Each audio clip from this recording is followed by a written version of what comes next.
Assalamualaikum warahmatullahi wabarakatuh. Hai semuanya. Jadi di sini kita dari kelompok 2 akan mempresentasikan tentang liabilitas jangka pendek dan pemeriksaannya. Sebelumnya, izin memperkenalkan diri. Nama saya Almazi Alfiani dengan NPM 23210014. Apa sih liabilitas jangka pendek? Nah, liabilitas jangka pendek adalah kewajiban perusahaan kepada pihak ketiga yang harus diselesaikan dalam waktu kurang dari 1 tahun sama dengan 1 tahun atau dalam siklus operasi normal perusahaan. Penyelesaiannya biasanya menggunakan aset lancar seperti kas. Selanjutnya, apa sih syarat liabilitas jangka pendek menurut standar akuntansi? Suatu kewajiban termasuk liabilitas jangka pendek jika yang pertama akan dilunasi dalam siklus operasi normal perusahaan, yang kedua jatuh tempo dalam waktu maksimal 12 bulan setelah tanggal laporan keuangan. Apa sih contoh liabilitas jangka pendek? Nah, yang pertama itu adalah utang usaha, yang kedua adalah pinjaman bank jangka pendek, yang ketiga adalah bagian utang jangka panjang yang sudah jatuh tempo, dan yang keempat adalah utang pajak, dan yang terakhir adalah biaya yang masih harus dibayar. Nah, hal yang harus diperhatikan auditor dalam pemeriksaan liabilitas jangka pendek yaitu perusahaan tidak mencatat liabilitas lebih rendah dari sebenarnya. Nah, yang kedua, auditor melakukan pemeriksaan kewajiban yang belum tercatat. Nah, yang ketiga, auditor membandingkan account payable dan account expense. Nah, mungkin itu saja yang bisa dapat saya sampaikan. Selanjutnya akan dilanjutkan oleh teman saya. Terima kasih. Perkenalkan, nama saya Alpin Kabarsa dengan NPM 23210015. Di sini saya akan menyebutkan beberapa tujuan dari pemeriksaan audit liabilitas jangka pendek. Yang pertama ada terdapat internal control yang baik atas liabilitas jangka pendek. Yang kedua ada liabilitas jangka pendek yang tercantum di laporan posisi keuangan atau neraca didukung oleh bukti-bukti yang lengkap dan berasal dari transaksi yang betul-betul terjadi. Yang ketiga, semua liabilitas jangka pendek perusahaan sudah tercatat per tanggal laporan posisi keuangan atau neraca. Yang keempat, akurat expense jumlahnya masuk akal atau tidak, dalam arti tidak terlalu besar dan tidak terlalu kecil. Yang kelima, kewajiban sewa atau leasing. Jika ada, sudah dicatat sesuai dengan standar akuntansi sewa guna usaha atau PSAK nomor 30 revisi 2007 tentang sewa. Yang keenam, seandainya ada liabilitas jangka pendek dalam mata uang asing per tanggal laporan posisi keuangan atau neraca sudah dikonversikan ke dalam rupiah dengan menggunakan kurs tengah Bank Indonesia per tanggal laporan posisi keuangan atau neraca dan selisih kurs yang terjadi sudah dibebankan atau dikreditkan pada laporan laba rugi tahun berjalan. Yang ketujuh, biaya bunga dan bunga yang terutang dari liabilitas jangka pendek telah dicatat per tanggal laporan posisi keuangan atau neraca. Yang kedelapan ada biaya bunga liabilitas jangka pendek yang tercatat pada laporan posisi keuangan atau neraca betul telah terjadi, dihitung secara akurat dan merupakan beban perusahaan. Yang kesembilan, semua persyaratan dalam perjanjian kredit telah diikuti oleh perusahaan sehingga tidak terjadi bank default. Dan yang terakhir ada penyajian liabilitas jangka pendek di dalam laporan posisi keuangan atau neraca dan catatan atas laporan keuangan sesuai dengan standar akuntansi keuangan di Indonesia.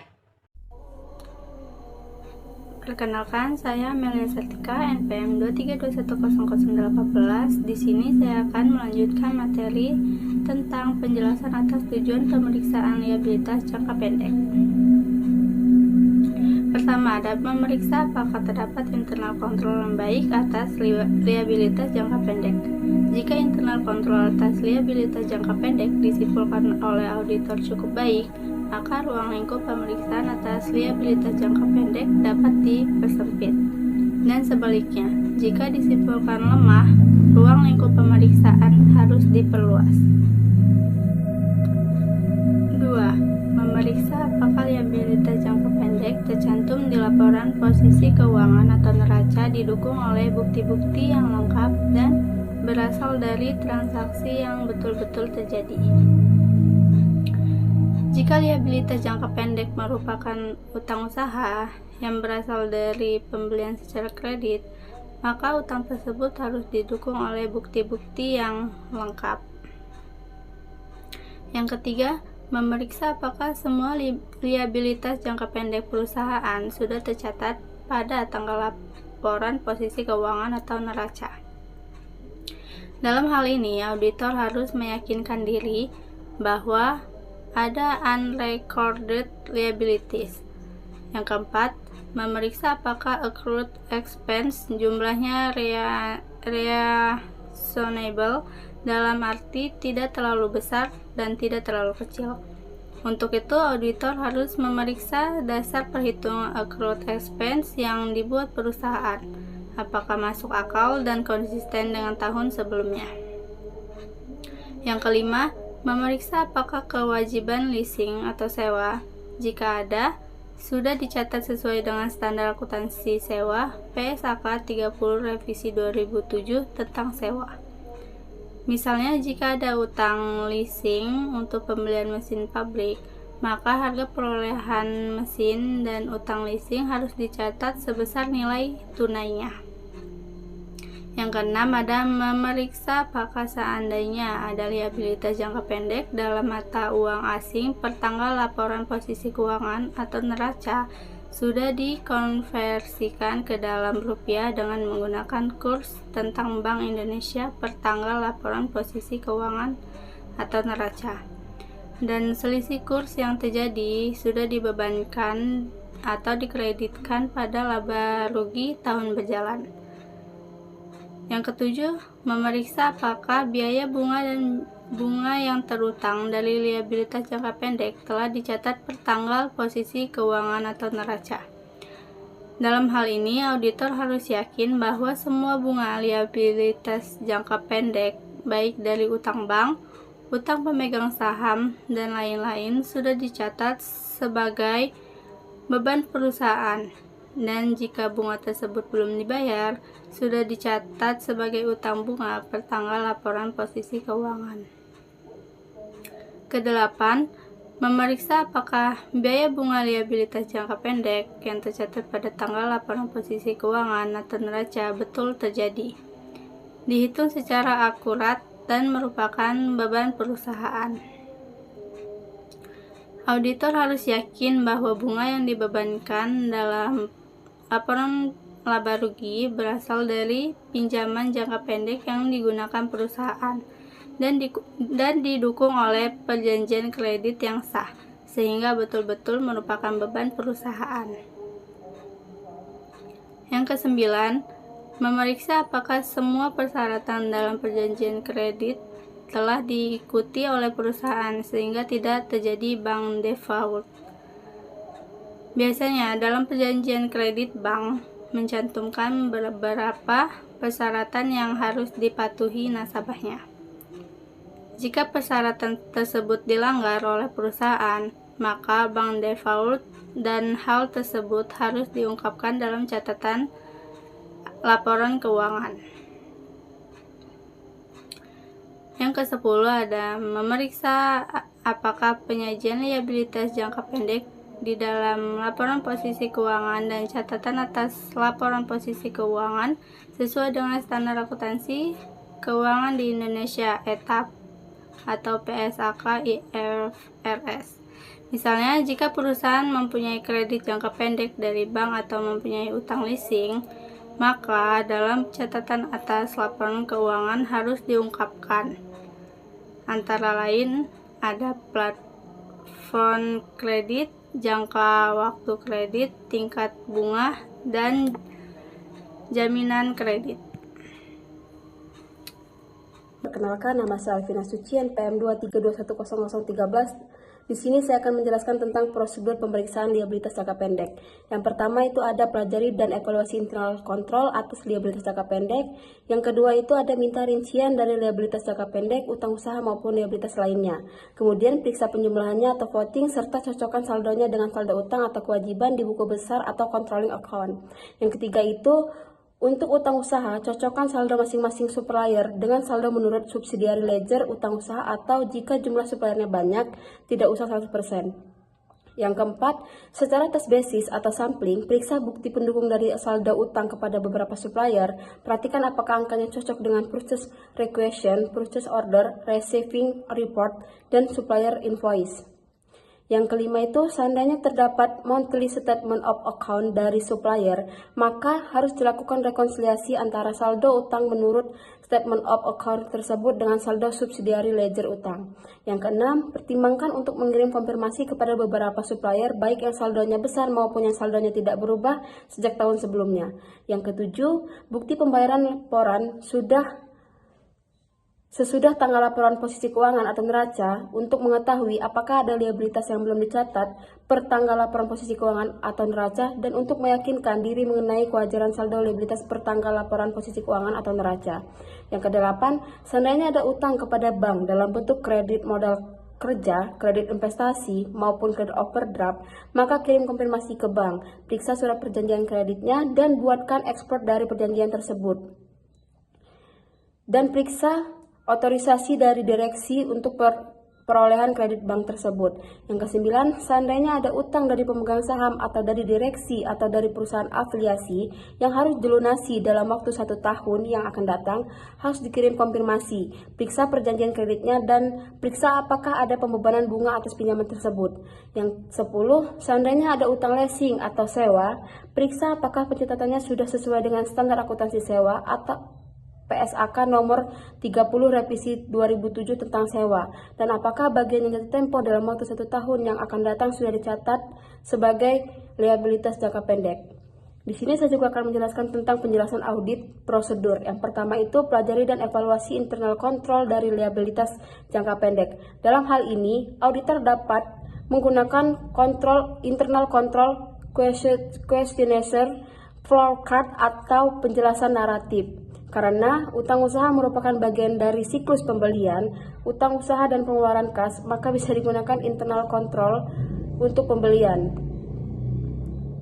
Jika dari evaluasi internal kontrol atas liabilitas jangka pendek, auditor menyimpulkan bahwa internal kontrolnya baik atau berjalan efektif, maka substansi tes atas liabilitas jangka pendek bisa dikurangi. Dengan perkataan lain, ruang lingkup pemeriksaan bisa dibatasi. Malaysia dengan NPM 3210019. Di sini saya akan melanjutkan presentasi yaitu pemeriksaan liabilitas jangka pendek.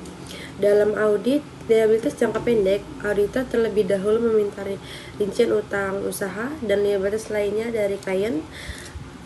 Rincian tersebut diperiksa penjumlahannya, voting, dan dicocokkan dengan saldo pada buku besar untuk memastikan keakuratan data. Selanjutnya, auditor mencocokkan saldo utang masing-masing supplier dengan saldo pada buku-buku pembantu utang seperti subsidiary atau ledger. Jika ditemukan perbedaan, klien diminta mencari penyebab dan melakukan perbaikan. Auditor juga dapat mengirim konfirmasi kepada supplier yang memiliki saldo besar atau saldo yang tidak berubah dari tahun sebelumnya. Tujuannya adalah memperoleh bukti independen mengenal kebenaran saldo utang yang tercatat untuk memastikan tidak ada kewajiban yang belum dicatat atau underscored liabilitas.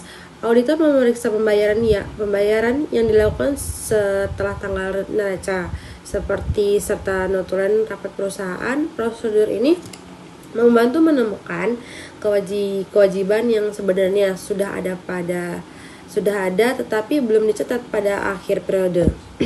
Selain itu juga, auditor memeriksa perhitungan accrued expenses, beban atau akrual untuk menilai kewajaran dan konsistensinya dengan tahun sebelumnya. Auditor juga menelusuri pembayaran setelah tanggal neraca guna memastikan jumlah yang diakrual sesuai dengan kewajiban yang sebenarnya. Auditor mengirim konfirmasi kepada penasihat hukum perusahaan untuk mengetahui adanya perkara hukum atau gugatan yang dapat menimbulkan konsisten atau liabilitas contingency. Tujuannya yaitu Tujuan keseluruhan dari prosedur ini adalah memastikan seluruh kewajiban perusahaan telah dicatat secara lengkap, akurat, dan disajikan secara wajar dalam laporan berikut. Perkenalkan, nama saya Albayatis Ping Putri Sakina dengan NPM 23210011. Di sini saya akan menjelaskan materi tentang pengertian Client Representation Letter.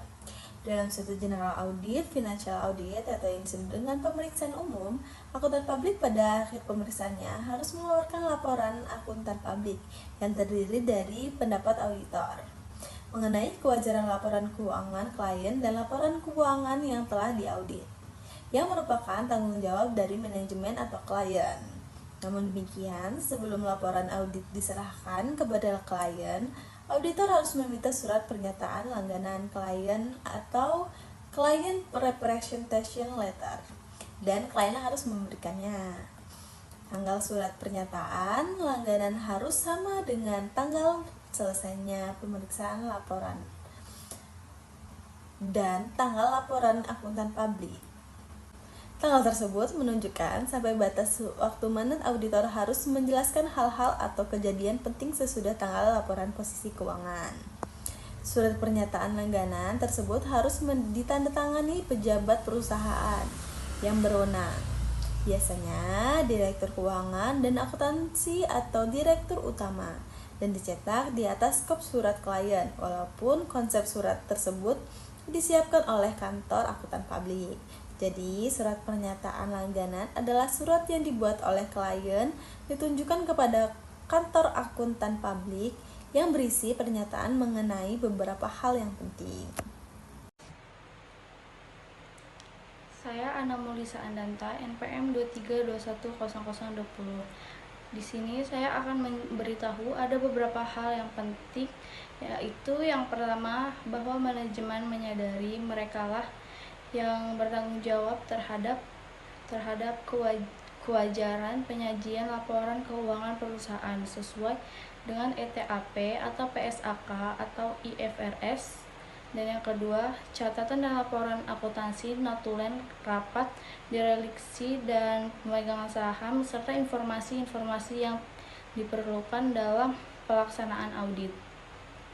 Dan untuk yang ketiga, penjelasan mengenai pos-pos laporan keuangan, misalnya yaitu piutang yang disajikan, aset tetap yang tercantum, utang atau liabilitas yang tercantum di laporan posisi keuangan. Dan untuk yang keempat, menyatakan ada atau tidaknya kejadian penting sesuai tanggal laporan posisi keuangan. Izin perkenalkan diri, nama saya Ali Wahinur Asi. Di sini saya akan mempresentasikan tentang kegunaan Client Presentation Letter. Jadi, manfaat Client Representation Letter bagi kantor akuntan publik sangat besar sekali. Misalnya, jika ternyata klien tidak mencatat transaksi perusahaan secara keseluruhan atau ada bukti-bukti yang disembunyikan atau tidak diperlihatkan kepada kantor, sehingga ada pihak-pihak yang menggunakan laporan keuangan klien dan merugikan lalu mengajukan tuntutan pada akuntan publik di pengadilan. Dalam bab ini, akuntan publik dapat menunjukkan surat pernyataan langganan tersebut sebagai bukti di pengadilan, sehingga tidak bisa disalahkan. Jika akuntan publik tidak memiliki surat pernyataan langganan, maka ia bisa disalahkan di pengadilan dan harus membayar ganti rugi atau dicabut izin praktiknya oleh Menteri Keuangan jika terbukti lalai dalam melakukan pemeriksaannya. Saya Aldi Nurdi Saputra, NPM 23210012. Saya akan menjelaskan mengenai contoh Client Representation Letter atau surat pernyataan langganan dengan menggunakan contoh menurut PSA nomor 17 yang ditunjukkan dari manajemen perusahaan kepada auditor independen. Surat ini adalah fondasi transparansi dalam audit untuk menegaskan tanggung jawab manajemen. Mari kita lihat rincian poin dalam surat tersebut. Tanggung jawab dan transparansi data.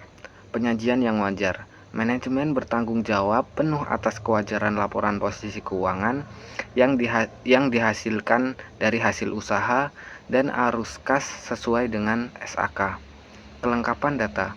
Semua catatan akuntansi, bukti transaksi, dan notulen rapat penting telah diserahkan seluruhnya kepada auditor. Integritas catatan.